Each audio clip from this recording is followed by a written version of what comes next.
In this episode, we are continuing our reading of Roland Allen's The Spontaneous Expansion of the Church. Chapter 2. The Nature and Character of Spontaneous Expression.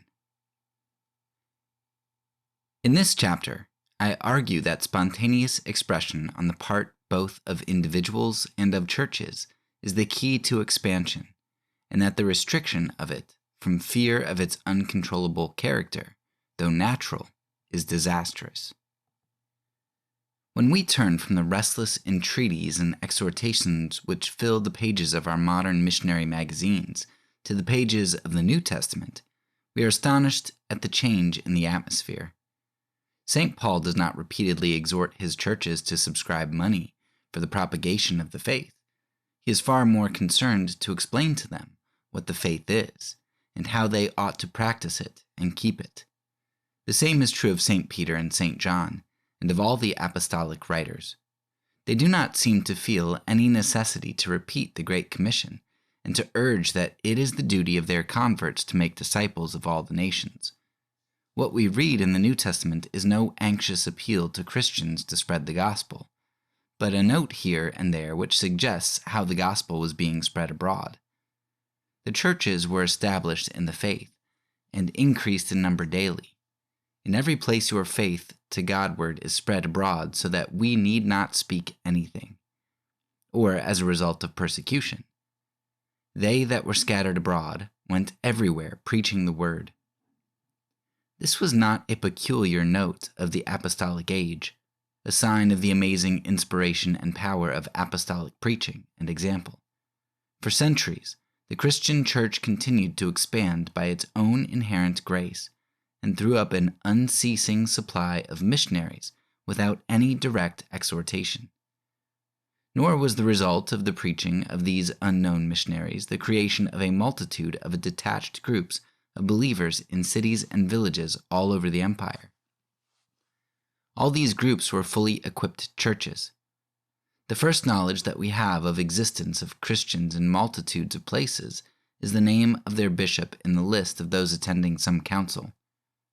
There was order in the expansion. The moment converts were made in any place, ministers were appointed from among themselves, presbyter bishops, or bishops, who in turn could organize and bring into the unity of the visible church any new group of Christians in their neighborhood. Thus it came to pass that 70 years after the foundation of the very first Gentile Christian church in Syrian Antioch, Pliny wrote in the strongest terms about the spread of Christianity through remote Bithynia, a spread which in his view already threatened the stability of other cults throughout the province. 70 years later, the Paschal controversy reveals the existence of a Christian federation of churches stretching from Lyons to Edessa, with its headquarters situated in Rome. 70 years later again, the Emperor Decius declared that he would sooner have a rival emperor in Rome than a Christian bishop. And ere another 70 years had passed, the cross was sewn upon the Roman colors. This, then, is what I mean by spontaneous expansion. I mean the expansion which follows the unexhorted and unorganized activity of individual members of the church, explaining to others the gospel which they have found for themselves. I mean the expansion which follows the irresistible attraction of the Christian church for men who see its ordered life, and are drawn to it by desire to discover the secret of a life which they instinctively desire to share. I mean also the expansion of the church by the addition of new churches. I know not how it may appear to others, but to me this unexhorted, unorganized, spontaneous expansion has a charm far beyond that of our modern, highly organized missions. I delight to think that a Christian traveling on his business or fleeing from persecution could preach Christ, and a church spring up as the result of his preaching, without his work being advertised through the streets of Antioch or Alexandria as the heading of an appeal to Christian men to subscribe funds or establish a school, or as the text of an exhortation to the church of his native city to send a mission, without which new converts deprived of guidance must inevitably lapse. I suspect, however, that I am not alone in this strange preference, and that many others read their Bibles and find there, with relief, a welcome escape from our material appeals for funds and from our methods of moving heaven and earth to make a proselyte. But men say that such relief can only be for dreamers, that the age of that simple expansion is gone by, that we must live in our own age, and that in our age such spontaneous expansion is not to be expected, that an elaborate and highly organized society must employ elaborate and highly organized methods, and that it is in vain now to sigh for a simplicity which, while it existed, had many faults and infirmities, and however attractive, can never be ours. I must, of course, admit that, if that saying is true, if it is really better that paid missionaries should be sent out by an elaborately organized office, and be supported by a department and directed by a headquarters staff, if it is really true that our elaborate machinery is a great improvement on ancient practice, and that to carry the knowledge of Christ throughout the world, it is in fact far more efficient than the simpler methods of the apostolic age, then indeed I must acknowledge that to sigh after an inefficient simplicity is vain, and worse than vain.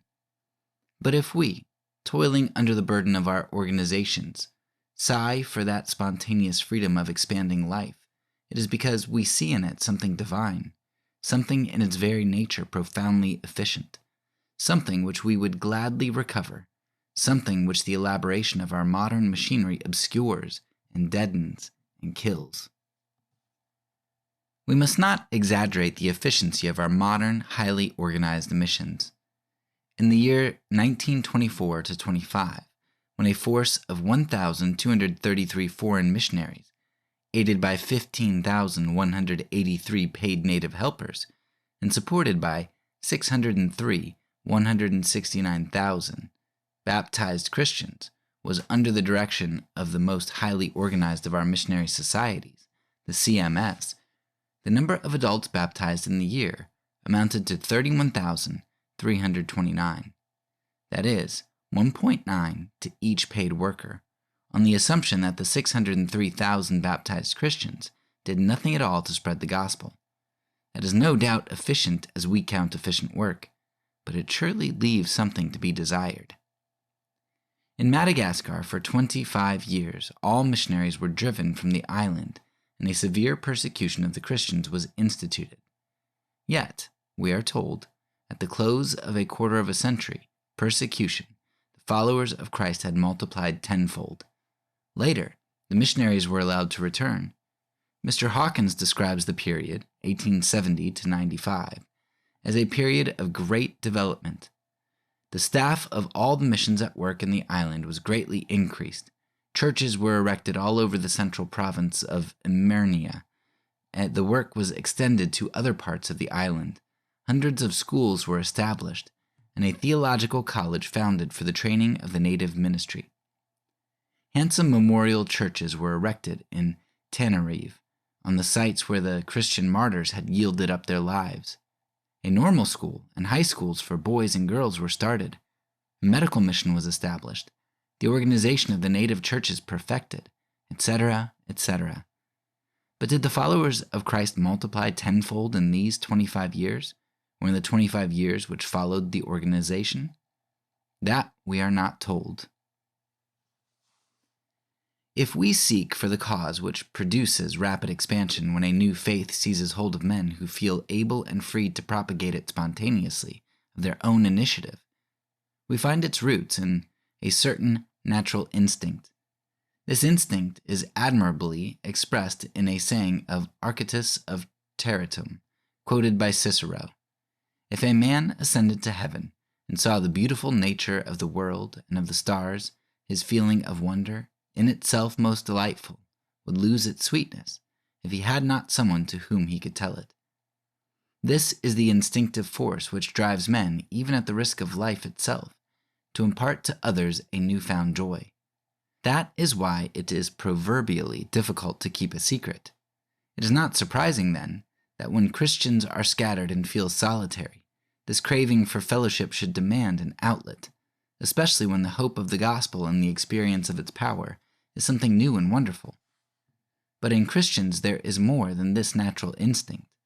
The Spirit of Christ is a spirit who longs for and strives after the salvation of the souls of men, and that Spirit dwells in them. That Spirit converts the natural instinct into a longing for the conversion of others, which is indeed divine in its source and character.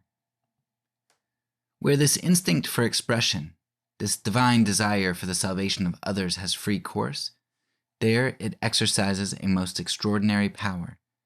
That power is vividly suggested by M. Taine in his History of English Literature. Speaking of the causes which led to the Reformation in England, he describes the way in which knowledge of salvation spread through the country. Spontaneous expansion begins with the individual effort of the individual Christian to assist his fellow, when common experience, common difficulties, common toil have first brought the two together.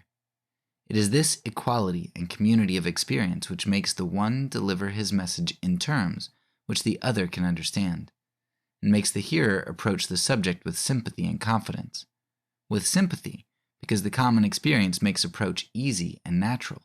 With confidence, because the one is accustomed to understand what the other says and expects to understand him now.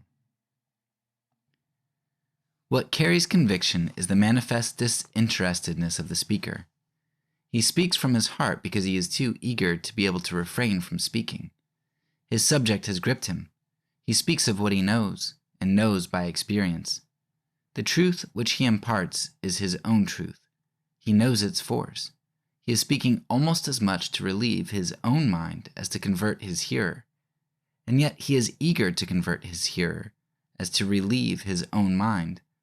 For his mind can only be relieved by sharing his new truth, and his truth is not shared until another has received it. This his hearer realizes.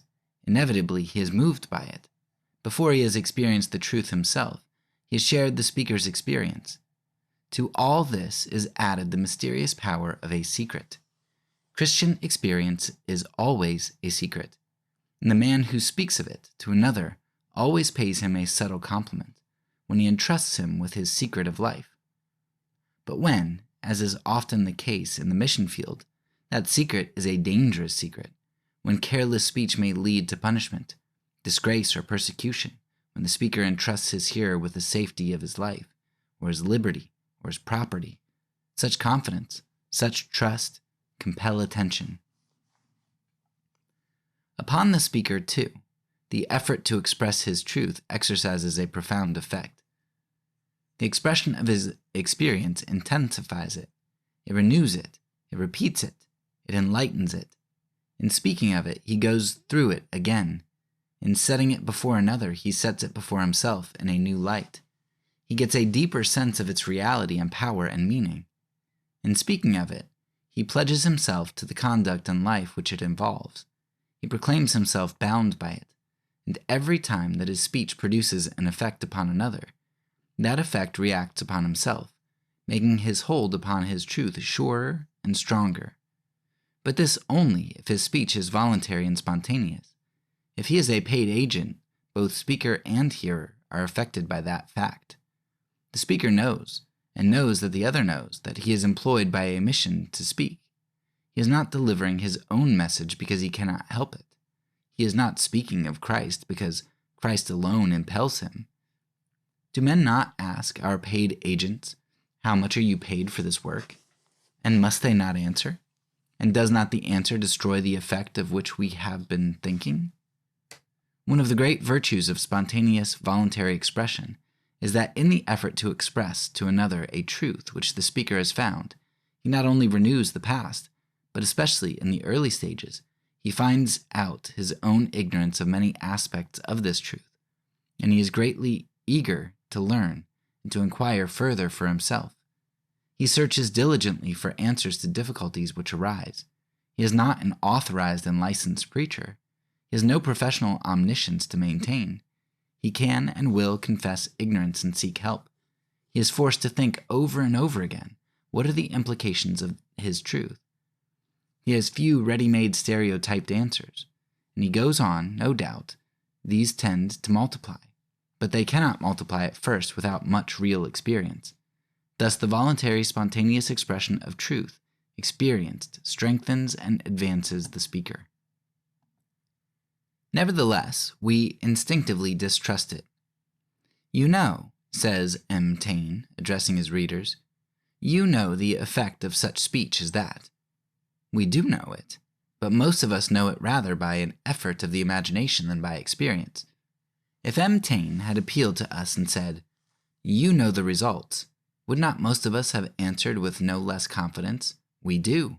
And would not our minds have turned at once to the rise of those curious and dangerous Anabaptist and antinomian sects whose wild vagaries exercised the wisdom and patience of sober, sensible men in their own day, and our own curiosity and wonder? When M. Taine says, "You know the effect," we think of men like John Bunyan.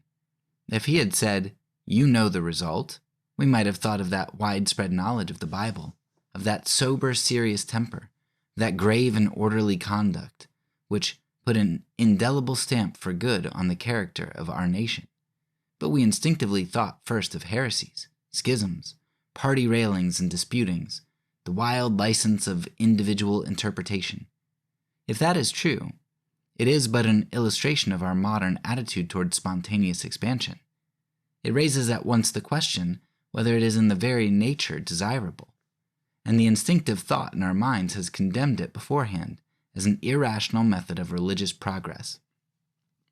It is clear that while it possesses all those advantages of which I have spoken, it also opens the door for the unbalanced manifestations of a wild enthusiasm, and we, today, certainly incline to dwell upon the latter rather than the former. That fact by itself alone is sufficient to explain its comparative absence in our missions. We fear it because we feel that it is something that we cannot control, and that is true. We can neither induce nor control spontaneous expansion, whether we look on it as the work of the individual or of the church, simply because it is spontaneous.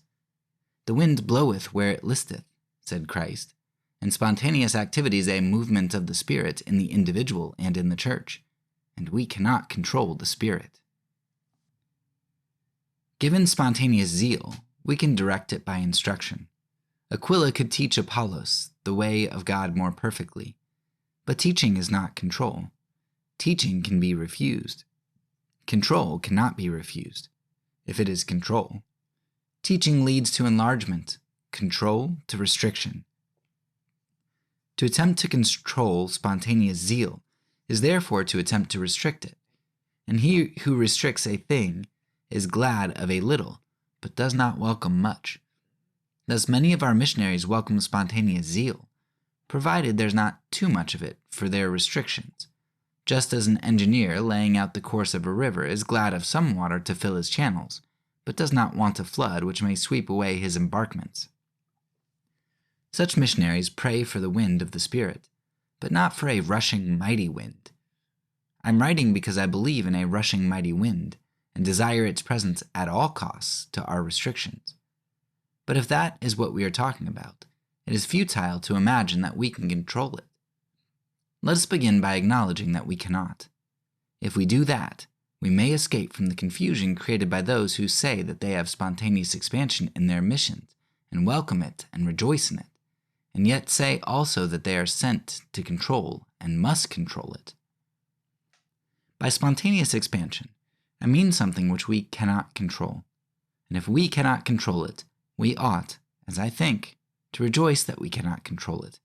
For if we cannot control it, it is because it is too great, not because it is too small for us. The great things of God are beyond our control. Therein lies a vast hope. Spontaneous expansion could fill the continents with the knowledge of Christ. Our control cannot reach as far as that. We constantly bewail our limitations, open doors unentered, doors closed to us as foreign missionaries, fields white to the harvest which we cannot reap. Spontaneous expansion could enter open doors, force closed ones, and reap those white fields. Our control cannot. It can only appeal pitifully for more men to maintain control. There is always something terrifying in the feeling that we are letting loose a force which we cannot control. And when we think of spontaneous expansion in this way, Instinctively, we begin to be afraid. Whether we consider our doctrine, or our civilization, or our morals, or our organization in relation to a spontaneous expansion of the church, we are seized with terror. Terror lest spontaneous expansion should lead to disorder. We are quite ready to talk of self-supporting, self-extending, and self-governing churches in the abstract as ideals. But the moment that we think of ourselves as establishing self-supporting, self-governing churches in the biblical sense, we are met by this fear, a terrible, deadly fear. Suppose they really were self-supporting and depended no longer on our support. Where should we be? Suppose self-extension were really self-extension and we could not control it. What would happen? Suppose they were really self-governing. How would they govern? We instinctively think of something which we cannot control as tending to disorder. That we in our missions see comparatively few signs of a force so mighty and so universal is in itself a sufficient proof that there must be in our method or work some strong restraining influence. That we so often ascribe absence of missionary zeal to the incapacity of our converts rather than to that restraining influence is a sufficient proof of our blindness. That we at once pray for manifestations of zeal on the part of our converts and instinctively shrink from steps which may tend to realize it is rather sad than surprising. The force is indeed so strong as to be alarming. This instinct which makes for spontaneous expression is so powerful as to be alarming, but it is not in its nature opposed to order. It is essentially a social instinct. Islam, we are told, spread in Africa mainly through the spontaneous activity of its converts. But that expansion is not disorderly, in the sense that it is opposed to Islamic order. It does not break the Muslims into innumerable sects. It does not cast away the orthodox Islamic teaching. It does not prefer disorder and disunion. If the natural instinct is not opposed to order, still less is the divine spirit opposed to order. Yet both may be driven into opposition to established order. When the desire to express that natural instinct, that God-given grace, finds itself confined by the order of a superior authority, or by the conditions set up by authority, it is so strong that it can with difficulty be restrained. If men feel that they are acting in any sense against the will, implied or expressed, of authority, they burst all bounds, and then there is danger of the wildest excesses, for they begin by breaking down the only order which they know, and in bursting away from that which would restrain them, they express themselves in violent hostility. Yet they desire order. How little the spirit which creates spontaneous expansion is naturally opposed to order may be seen in the history of the Reformation in England. Then men received a doctrine of salvation, which gave them new hope, and they could not refrain from propagating it. But they were opposed by the religious authority of their day. Then, at the risk of life, they persisted in expressing this instinct to share a joy, this grace which seeks the salvation of others. They broke away from all the order which they knew, and wild excesses were the immediate result. Yet even so, though the movement was in opposition to the ordered religious life of the country, the wildest excesses were confined to comparatively few, and the great majority desired order, and in a remarkably short space of time, created order, even in schism. But perhaps it may be said that what we fear is not the free expression of this natural instinct, still less of this divine grace. What we fear is the expression of human self-will and self-assertion. These are real sources of disorder, and unhappily men are not moved solely by the pure zeal of the gospel. We cannot possibly open the door to an unrestricted freedom for the expression of the natural instinct and the spiritual grace without opening it also to the expression of self-will, and that we dare not do. That is quite true, but unhappily, it is also true that we cannot check the license of self-will without checking at the same time the zeal which springs from the natural instinct and the grace of the gospel. We cannot distinguish the activity of the one from the activity of the other. The motives which influence the action of human beings are very mixed. Anyone who has tried to analyze his motives for any single action must be conscious of it. Those who exercise authority are not free from mixed motives any more than those who submit to or resist the authority. We cannot then root up the tares without rooting up the wheat with them. The same action which represses an exhibition of self-will represses also an exhibition of godly zeal.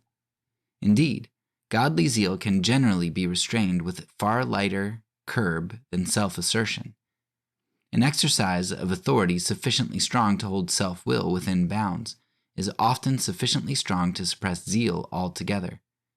If new converts once receive the impression that they should express the natural instinct to impart a new-found joy, the divine desire for the salvation of others, only under direction they are in bonds, cramped and shackled, the zeal dies away, and the church is robbed of the inspiration which comes from the sense that men are being converted, and the church enlarged, no one knows quite how or by whom.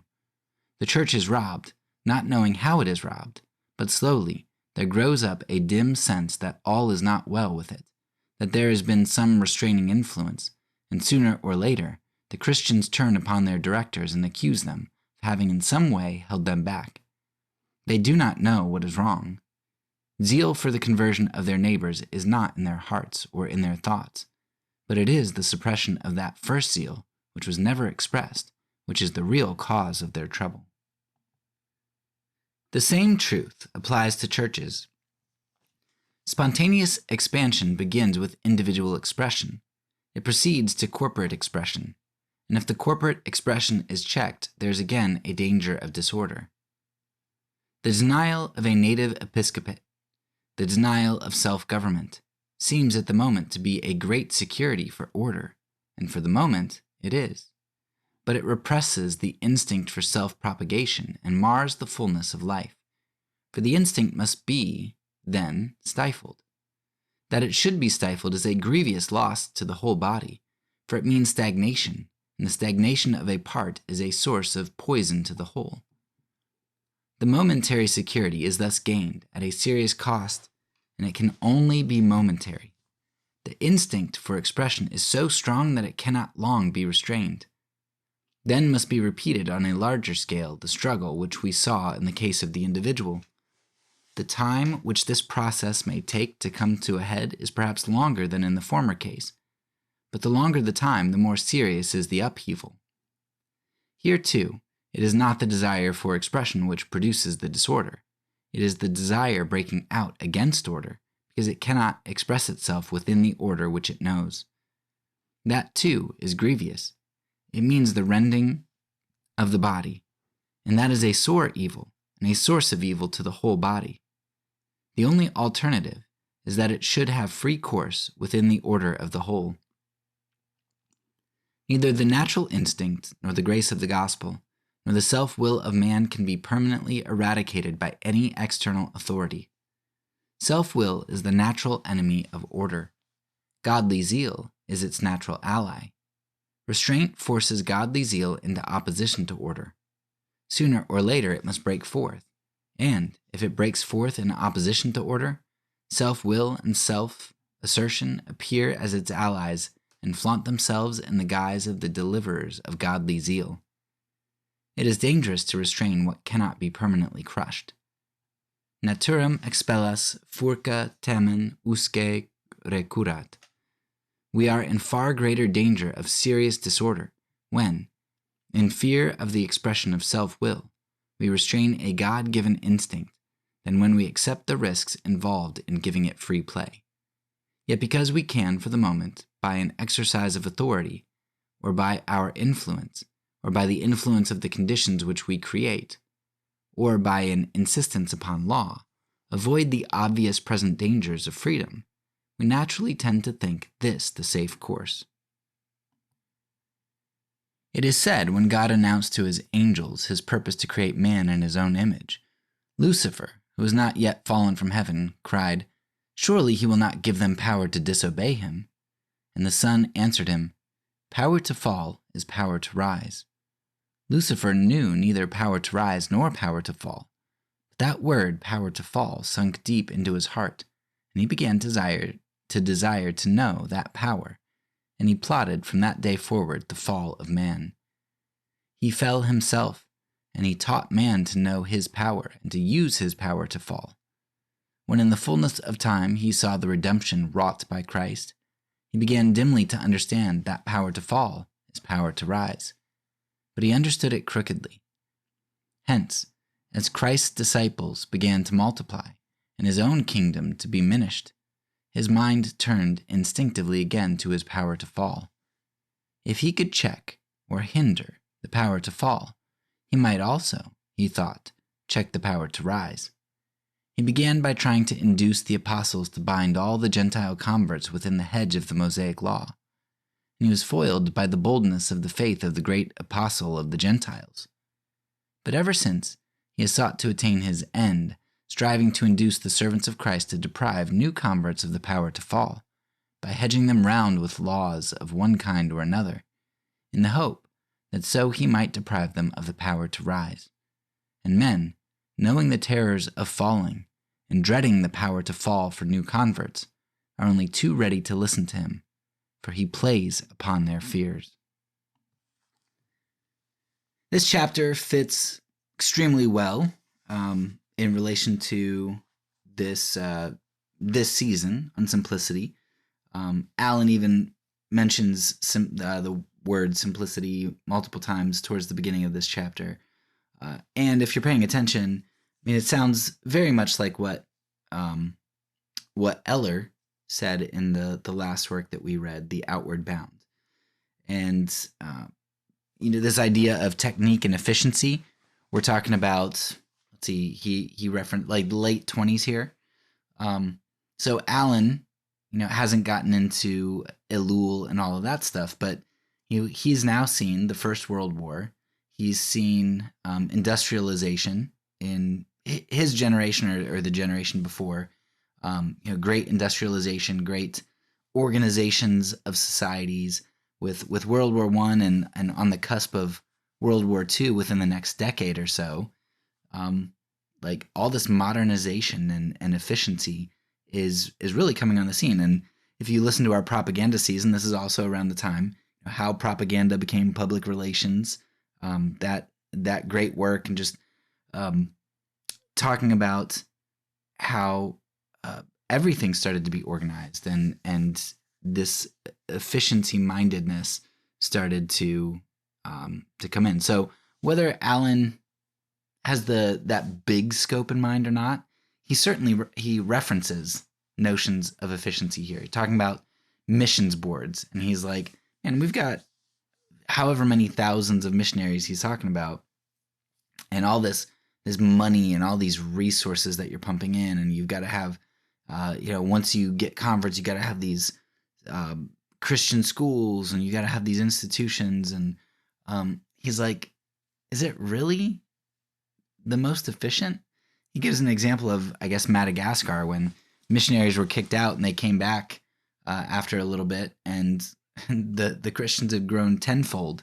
And he's like, did we ever see that success rate in Madagascar with professional missionaries? And I think the answer is always, or almost always, no. Like, you don't see, just numerically, you don't see the same amount of results a lot of times. And qualitatively, probably, you don't usually see the same sorts of results. Does that mean that you shouldn't have any missionaries? Probably not. I mean, missionaries probably are a good thing at some points. But anecdotally, like, I know that the cost of sending missionaries is extreme. It's a lot of money. And there's a lot of waste that goes on too. When depending on how you calculate waste, but the flying back and forth to the States, and at this point, like, it used to be that you do it every 4 years, but a lot of people, at least in our organization, were doing it probably every 2 years. And there are reasons for doing it, on different time frames, but there's a lot of traveling. then anytime you go to a regional conference or get together with your group and you're flying to another country, there's a lot of expense that comes in with doing missions. And then when you come back to the States and you're itinerating and you're going from church to church, all those travel expenses and food and everything, there's a lot of money that goes into sending missionaries. And of course, some organizations do it differently. Some churches, if you're supported by one or two local churches and you're not traveling all over the country like missionaries used to do, right? There are definitely models that are more efficient than others. Nevertheless, it costs a lot of money to raise somebody up from a foreign country, put them through school to learn languages and, get all these documents and all the expenses that go into it, just so many. It costs a lot of money. And so to Alan's point, it's not really the most efficient way to do things monetarily, right? You want nationals who are going to do that in terms of just pure monetary efficiency, in terms of numbers. But then beyond that, what Alan is pointing out is that qualitatively, it's very different. Even if you are on fire as a missionary and you're going to share the gospel, it's just very different when people know that you are a foreigner and a paid missionary. You are coming over to another country with an agenda from the outset, and you can't really think critically, right? You just can't. You're on the payroll. There's no possible way that you stay on the payroll and you're thinking critically, because you have to continue to believe what you're believing. So you can't really ever hear an atheist out or another religion out. You can't hear anything else because you'd lose your pay, right? So you're extremely suspect, and it's hard to believe that you're genuine necessarily, because you've got these ulterior motives, you've got these vested interests that just make you a partial observer rather than an impartial one. So what Alan is saying is that, look, nationals really need to get the priority in terms of, in terms of getting the freedom to be able to become preachers and teachers and leaders, and we want nationals to be able to share the gospel over missionaries. We don't want professional missionaries to be over everything and controlling everything. He doesn't say that he doesn't want any professional missionaries, just it's not ideal, right? You want the nationals to have control. And not only because of the efficiency, but because of their quality. When they are a convert in their own land, and they're not on the payroll, they are going to desire to share their faith with other people. And so there's a difference, right? When you go as a missionary, you have an agenda, whether you want to admit it or not. People want to hear stories of of foreigners converting. That's what they really, really want to hear. They want to know about people who are converting. And so you have this agenda, whether you realize it or not, that you really want to convert people.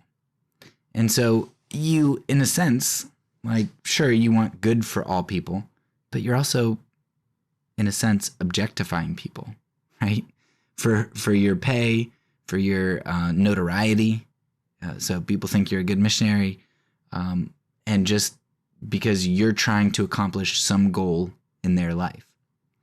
And that is extremely different from, let's say, a national convert who just starts to go out and share because they can't contain themselves. They're so happy about this thing that has happened in their life. And maybe you as a missionary are excited about this thing that happened in your life and you think it's good for other people. Great, sure. Nevertheless, you have all of these other ulterior motives that are present to at least some degree, and that just kind of muddies the waters. And to Alan's point, he's saying, I don't know that this idea of the Great Commission is really, it has in view to just go and send out a bunch of missionaries to a bunch of foreign countries. And there are, I think Joash Thomas, I was just actually seeing him posting some things recently where he talks about the Great Commission was not a part of like early church emphasis. This idea that we're just going to send people all over the place. It's like, yeah, the original apostles did. And so Jesus was telling the original apostles to go into all the nations. But that's not really what was in view throughout the early church. Like that wasn't something that they took up as part of their banner, right? Because when you look at the New Testament and you look at churches, it's not like you had some institutionalized, structured organization. It's just, man, where Paul went, he shared his love and his heart. And then the people in those churches just started to, like, out of the overflow of their conversion experience of what the gospel did in their life, they just shared, and now all of a sudden they're a church. And Paul leaves them pretty quickly a lot of times, and they're still a church, and now they're running themselves. And you don't have Paul who's like who's all up in their business, running the show daily. Right now, certainly he writes letters to churches, like Corinth is, a big one, where he chastises them, and then he comes back and is like, man, you guys are a little too harsh. Like, why don't you lighten up and forgive the dude? So certainly there's involvement, but these nationals, they're running their own churches. And the structure that we see in modern missions, where you have these paid professionals going out and trying to convert people, objectify people, and then on top of that, not allowing the nationals to, in the zeal of their conversion and their just experience of God, instead of allowing them to lead, to go forth, to be the ones who are sharing out of this overflow of love and abundance of the goodness of God. Now these missionaries are trying to micromanage and rigidly structure these churches. And Alan's like, what the heck is going on? Like, numerically, it's terrible. And qualitatively, it's terrible. So it's terrible on two fronts, that we aren't having the nationals head stuff up and allowing them to lead their own movements. He's like, so why is this such a bad thing? Because, well, for a bunch of reasons, but one, because when you try to constrain people, when you go somewhere and you try to constrain people, and this works for all types of authority, like governmental authority, parental authority, but when you try to constrain people and you make these rigid boundaries and you don't allow self-expression and you don't allow people to express to create expressions from what they are experiencing, then there's going to be rebellion, and they're going to rebel back against the constraints. And you see this a ton. Like, deconstruction is pretty much exactly this, right? You have these evangelicalism in particular in the U.S. It just has these rigid, ridiculous, sometimes legalistic boundaries of what it means to experience God, of what it means to follow God. And people are really pushing back against that. And now all of a sudden you've got this pendulum swing, because whoever set the boundaries, and whatever boundaries they set, you're gonna break through those, and you're gonna go far away. And it's gonna be crazy. Whatever happens next is gonna be crazy, like this backlash. And it's probably not going to be the right expression, but it's water trying to seek its own level. Right? It breaks through the dam, and now the waters are going to be rising until it finds its level. So, that's kind of what Alan's looking at here. Like, if you're setting up these rigid structures and you're trying to control everything, then basically, when that expression does break forth from the nationals, it's not going to look good for Christianity, for following God, because they're going to have a backlash against the West, against missions, against the God of the Bible, right? And why are they trying to control? Why are missionaries? Why has Western missions for so long tried to control people? I'm sure there are lots of reasons, but a big reason that Alan highlights is fear, right? There's a fear that if we allow individual self-expression, if we allow people to have power, then their expression, they might get some things wrong, right?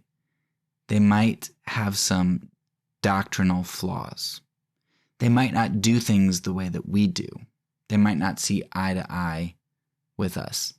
And in, maybe before Alan's time more so, but especially when the state and the church were a lot more hand in hand, a national expression of religion divorced from the expression from the missionaries, the Western missionaries of imperialistic nations, that's not very good for the nation. It's not good then for the religion, who is supported by the imperialistic nation. Why? Because religion has long been used as a method of control. And so we want to be able to control the people that we are trying to exploit. And religion at the hand of the state has certainly been used to do that, knowingly, and I'm sure also unwittingly by some people who thought that they were really doing good by God to have rigid structures set over nationals. Alan ends this chapter, I think, with a really powerful story. He basically, his analogy is, he tells the story of Satan, where Satan recognized that the power to fall is the power to rise, because in falling, there's a great power in redemption, in what is done to save. Right? Most movies, historically, most movies that are like hero movies and just the feel good movies, the happy ending movies where there's a protagonist, something goes wrong, there's this great calamity and or this great problem that needs to be solved, and or this great fall, if you want to call it, right? This hurdle, this obstruction, this enemy, whatever it is, and the story is basically about the protagonist overcoming that fall, overcoming that obstacle. And in the end, you feel so good, but you only feel so good because of the fall that came. Like, there's this tension and anxiety that you have, and how are they going to overcome this? And when they overcome it, you're like, yes, right? That moment of freedom, of relief, of accomplishment, of victory. And so Satan recognized that the power to fall is the power to rise. And so unwittingly, a lot of times, the missionaries historically have not recognized that they are actually on the side of Satan, because what they're trying to do is they are trying to prevent the fall, right? By seeking domineering control, constraint. And the Spirit doesn't work that way. The Spirit doesn't work by constraint. The Spirit and love, they don't work based on fear. They're not fearful. They're not fearful of the fall. Right? They are not fearful of the fall because they have the power to redeem. And it's a power, an unconstrained power that blows where it wills and that we cannot control. And that scares us. That scares a lot of people. That has scared missionaries historically. And so, rather than embrace the zeal of nationals, the Spirit unconstrained, and allow the Spirit to blow where it wills and as hard as it wills, we so often have sought to prevent the power to rise by preventing the fall, by micromanaging and trying to set things up so that nothing bad could happen in self-expression, not allowing nationals to have their own autonomy and self-expression, and allowing them to learn through failure, through their fall. So that's Alan's synopsis there. That's a synopsis of Alan's chapter 2. I really love his stuff, and I have such conflicting feelings about missions because I'm not so concerned about the economic waste per se. It's like I'm not going to judge things by inefficiency, right? I think that's I don't think that's a good way to judge things necessarily. At the same time, I think it is something to consider economically. Like, is this something that is unwise in the way that we're spending our money on missions? But more than that, it's how are we doing the missions, and why are we doing it? Are we objectifying people and just trying to go convert people? Or do we have a passion and a zeal that we want to share with other people in their own context, not trying to be imperialistic missionaries, but to go over and love and seek and serve? And I think that's largely not the case, in part because, at least with evangelical missions, they look so down on missions that seem to be heavy on the social justice side, right? They want converts. They want evangelism, not recognizing that to serve and to love, to have a love for neighbor, a love for other, that that itself is an emanation out of a love that God has for us and the gospel at work within us. And that right there, the social gospel, being forward with the social gospel and going and loving and serving and being with the poor and not even necessarily bringing up Jesus or the gospel for while you're serving. But that is an expression of love, whereas going and just trying to evangelize and trying to witness and save souls through some intellectual assent can actually be objectifying and unloving. There's a whole lot there. I know that I'm probably jumbling it up here in this short time. There's a lot that's going through my head, and it's way too much to say here in this space. But hopefully you get the gist of what Alan is trying to say. And this would probably be easier for me to have a conversation with you if you would like. So feel free to reach out to me. But if you want to dig more into my experience with missions and just some different ideas on what's okay and what's kind of wrong with it today still. I think we've shifted a lot. Like I said in the previous episode, I know that a lot of evangelical missions and ours in particular, our team in particular, we're very focused on raising up nationals. And that's something that's been huge. And I'm sure Alan was a big influence in that, where Like, we're not going to be the main upfront people teaching and speaking and all that. We want nationals to do that. We're there to serve and to assist, but like, we don't want to be the main people. So I think there's a lot of significant difference with missions today in general. Nevertheless, still probably a lot to be desired. So anyway, that was chapter 2 from Alan, and I'll be back next week with chapter 3.